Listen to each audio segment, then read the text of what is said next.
The most dangerous lie you've ever been told is that you can do it alone. We worship the self-made man. We put him on the covers of magazines, and we obsess over his lone wolf routine. We are told that if we just grind hard enough in the dark, if we isolate ourselves and cut out the distractions of human connection, we will eventually emerge into the light with a trophy and $1 billion. It is a seductive myth because it promises us total control. It tells us that our success is entirely our own, and therefore our failures are entirely our own. But this myth is a parasite.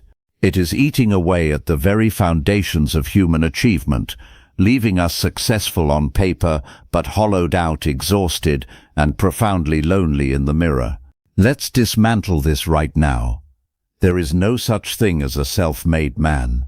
Every person you admire, every historical figure who changed the world, was the tip of a massive invisible spear. They were supported by teachers, mentors, parents, rivals who pushed them, and an entire infrastructure of society they didn't build. To claim you are self-made is not a sign of strength, it is a sign of profound ingratitude and historical amnesia. It is a defense mechanism used by people who are too afraid to admit they need anyone else. And that fear, the fear of dependency, is the exact thing that is keeping you small. Think about the lone wolf.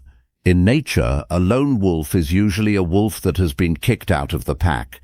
It is a wolf that is struggling to survive, more likely to die of starvation or injury, because it doesn't have the collective power of the group. A healthy wolf is a pack animal. Humans are the same. Our greatest superpower as a species isn't our claws or our speed, it's our ability to coordinate. Yet in our modern pursuit of success, we have weaponized isolation. We treat vulnerability like a disease and collaboration like a compromise. We have built a culture where asking for help is seen as a confession of weakness, rather than a strategic move for growth. I want to take you back to a moment in 1914. Sir Ernest Shackleton and his crew of 27 men were stranded in the Antarctic ice. Their ship, the Endurance, was crushed. They were thousands of miles from civilization with no way to communicate. If Shackleton had been a self-made leader, he would have focused on his own survival, his own legacy, his own grind. Instead, he understood that his only chance of survival was the absolute, unwavering cohesion of the group. He spent every waking hour managing the morale of his men, ensuring that no one felt isolated, no one felt like they were carrying the burden alone. When he finally made the impossible journey across the ocean in a tiny lifeboat to get help, he didn't do it to be a hero. He did it because he was part of a pack. We are currently living in a morale crisis. We are working harder than ever, but we feel more disconnected than ever. We are staring at screens, chasing digital validation from strangers, while the people in our actual lives become distractions. We have traded the deep, messy, rewarding labor of community for the clean, sterile, efficient labor of the individual, and we wonder why we are burnt out. Burnout isn't just about working too many hours, it's about carrying too much weight without a shoulder to lean on. It's the psychological tax of the self-made lie. This lie starts in our childhood. We are graded individually. We are told to do our own work. We are taught that cooperation is often just a polite word for cheating. By the time we enter the workforce, we are primed to see everyone else as a competitor rather than a collaborator. We hold our ideas close to our chest, afraid that someone will steal our success. But ideas don't grow in closets, they grow in the friction of conversation. Success isn't a pie where if I give you a slice, I have less. Success is a fire. If I use my torch to light yours, the room just gets brighter for both of us. I'm curious, when was the last time you actually asked for help with something you were struggling with without feeling like you were failing? Or do you believe that if you can't do it yourself, it's not worth doing? Tell me in the comments. I suspect most of you are carrying a burden right now that would be half as heavy if you just shared the weight. The Stoics are often misquoted as being advocates for this lone wolf mentality. People think Stoicism is about being an island, unmoved and untouched by the world. But Marcus Aurelius wrote constantly about the common good. He compared humans to the rows of teeth in a mouth, designed to work together, not against each other. To turn away from your fellow man, to try to operate in a vacuum, was in his eyes a violation of nature itself. He knew that the self-made path leads to a dead end. It leads to a palace where you are the only habitant and the walls are made of your own ego. Let's look at the archetype of the hero. In every great story, from the Odyssey to the modern blockbuster, the hero never wins alone. Odysseus had his crew. Batman has Alfred. Even the most solitary figures have a catalyst, someone who believed in them when they didn't believe in themselves. The hero's journey is always a journey into relationship. It is the story of a man realizing that his individual strength is insufficient for the task at hand, and he must learn to trust, to lead, and to be led. The self-made version of the story would be 20 minutes long and end with the hero dying in a ditch because he didn't want to owe anyone a favor. The self-made lie is also a form of arrogance. It assumes that you are the architect of your own talent, your own drive, and your own opportunities, but you didn't choose your DNA. You didn't choose the country you were born in. You didn't choose the teacher who sparked your interest in your field. You are a recipient of 1,000 gifts you didn't earn. When you acknowledge this, the pressure to be perfect vanishes. You realize you aren't a godlike creator. You are a steward of the resources and relationships that have been placed in your path. This shift from creator to steward is the beginning of true peace. Why are we so afraid of needing people? Because needing people means we can be hurt. It means we aren't in total control. If I am self-made, no one can take it away from me. But if my success is built on a network of trust, then I am vulnerable. Most of us choose the safety of isolation over the risk of connection, but that safety is a prison. It's a room with no windows where the air is getting thinner every day. You weren't built for safety, you were built for impact. And impact requires a surface to strike. It requires the other. Look at the most successful businesses in history. They aren't the result of one genius, they are the result of a culture. They are the result of a group of people who are aligned around a shared vision, where the self is subordinated to the goal. When you find a group like that, your individual capacity doesn't just add to the group, it multiplies. This is the alchemy of the pack. It's where 1 + 1 = 10. You will never get that result by yourself, no matter how many productivity hacks you use or how early you wake up. I want you to try a connection audit this week. Look at the 3 biggest goals you are currently chasing. Now identify one person for each goal who could help you, advise you, or even just hold you accountable. And then this is the hard part. Actually reach out to them. Don't frame it as a networking opportunity. Frame it as a human request. I'm working on this, I'm stuck here, and I value your perspective. Watch what happens, not just to the goal, but to your stress levels. You will feel a physical release of tension the moment you stop pretending you have all the answers.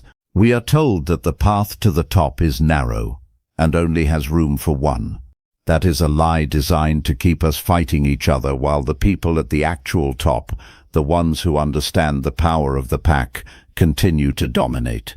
They don't play the self-made game, they play the alliance game. They build foundations of loyalty and reciprocity that can withstand any storm. They know that a man with 10 friends is 100 times more powerful than a man with $10 million and no one to call. The tragedy of the self-made man is that even if he wins, he loses. He stands at the summit, looking out at a view he can't share with anyone, knowing that the person who finally made it is a version of himself he doesn't even recognize. He has trimmed away all the useless parts of his life, the friendships, the hobbies, the quiet moments of wonder, until he is nothing but a high-performing engine. But engines don't feel joy. Engines don't feel meaning. Only humans do, and humans need each other to feel anything at all. You have been conditioned to see your dependence as a debt. I want you to see it as a bond. A debt is something you want to pay off so you can be free. A bond is something you want to strengthen because it is what makes life worth living. You don't owe the people who helped you, you are connected to them. That connection is your real net worth. Everything else, the money, the titles, the trophies, is just the scoreboard. And the scoreboard doesn't matter if the stadium is empty. Stop trying to be independent. Start trying to be interdependent. It is a much higher level of maturity. It takes no courage to hide in a room and work. It takes massive courage to step out, admit you don't have it all figured out, and build something with other people. That is where the real wisdom of success lies. It's not in the self, it's in the us. Shackleton's men didn't just survive. They returned to a world that was in the middle of World War I. Many of them immediately signed up to fight together. They had been through hell, and their first instinct wasn't to go home and be alone, it was to find another pack. They had tasted the power of absolute brotherhood, and everything else felt thin in comparison. You are starving for that same brotherhood, that same sense of being part of something bigger than your own brand. It's a lot easier to stand in those ashes if you aren't standing there alone. If there's someone else there with a shovel, the rebuilding starts a lot faster. Don't let the self-made lie keep you in the dark. Reach out, connect, build the pack, because the world is too big, too cold, and too fast for a lone wolf to do anything but howl at a moon he'll never touch. If you're the one this is for, you know it.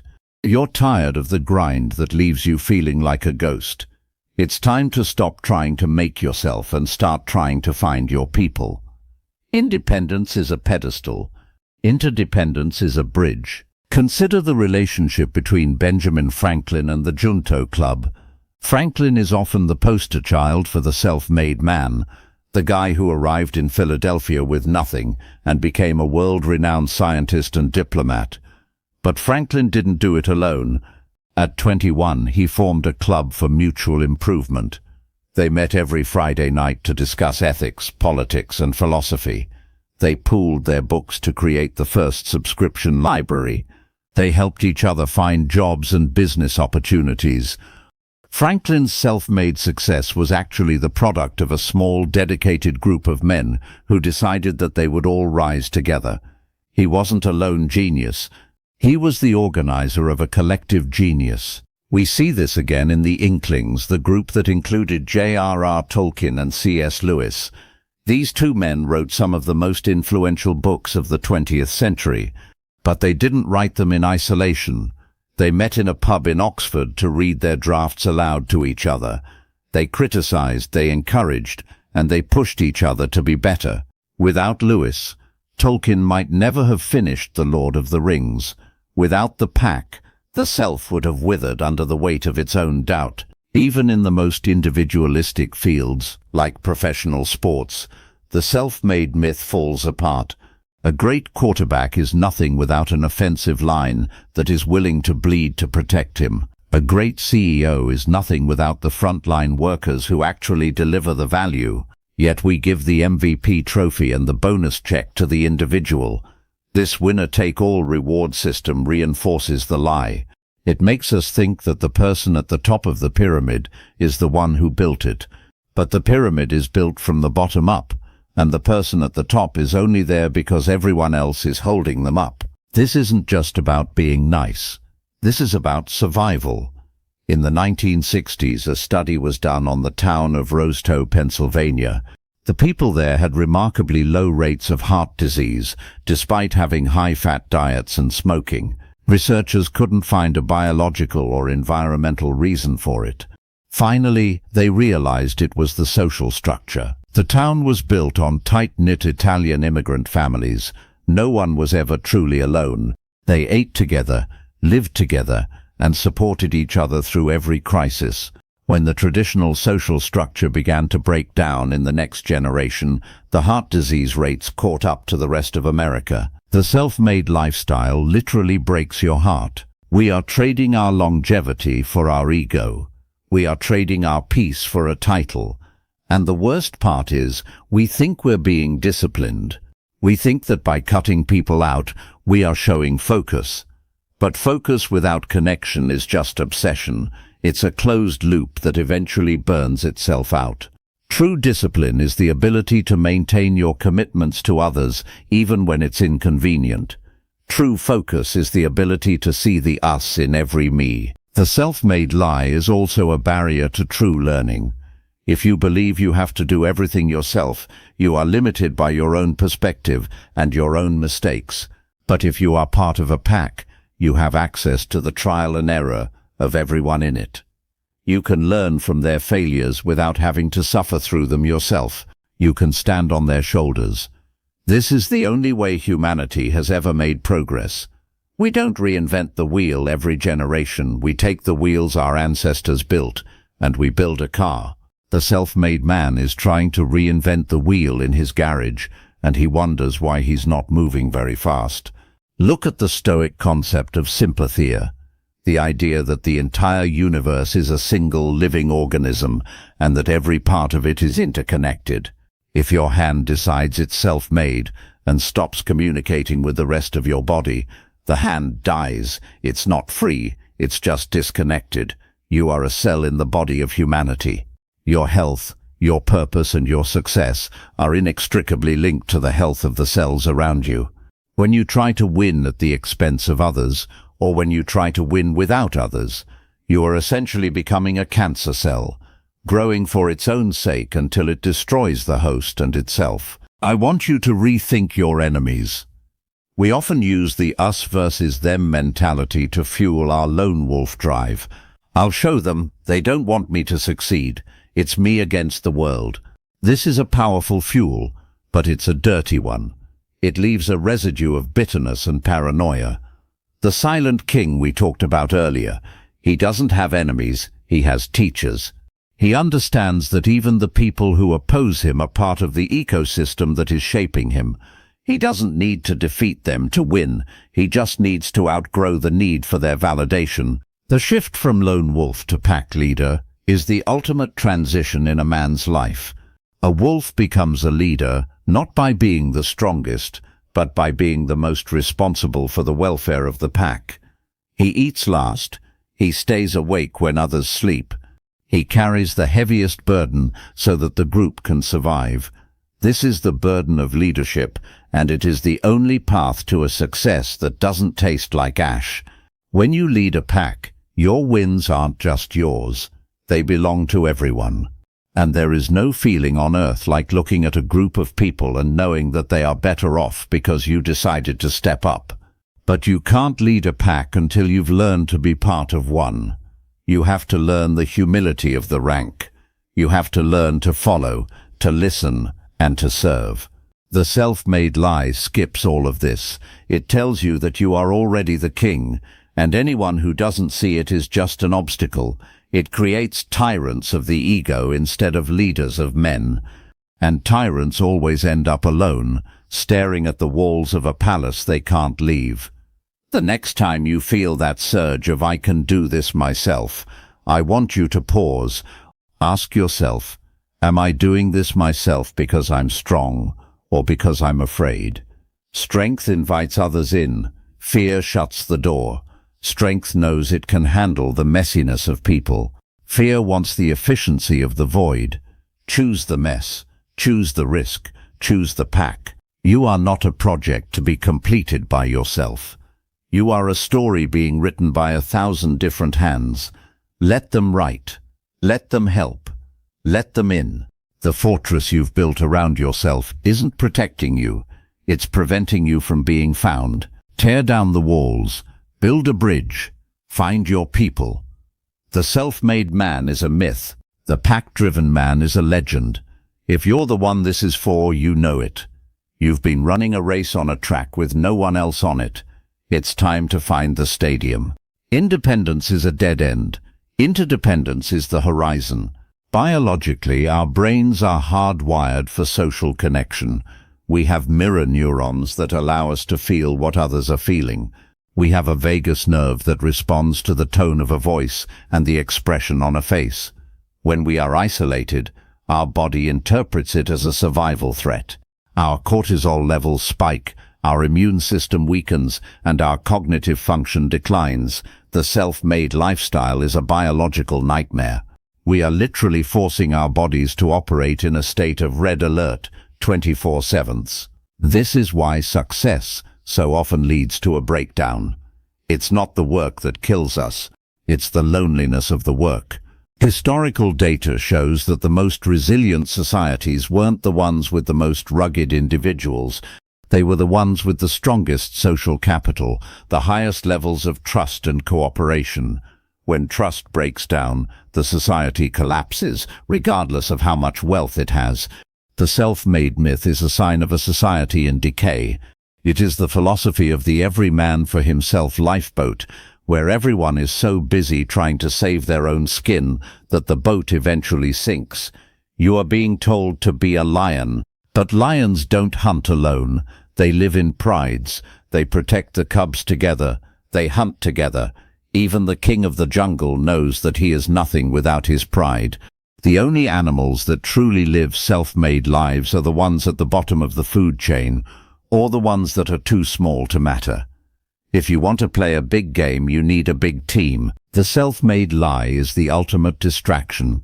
It keeps you focused on your own metrics, while the world is crying out for real leadership, real connection, and real solutions.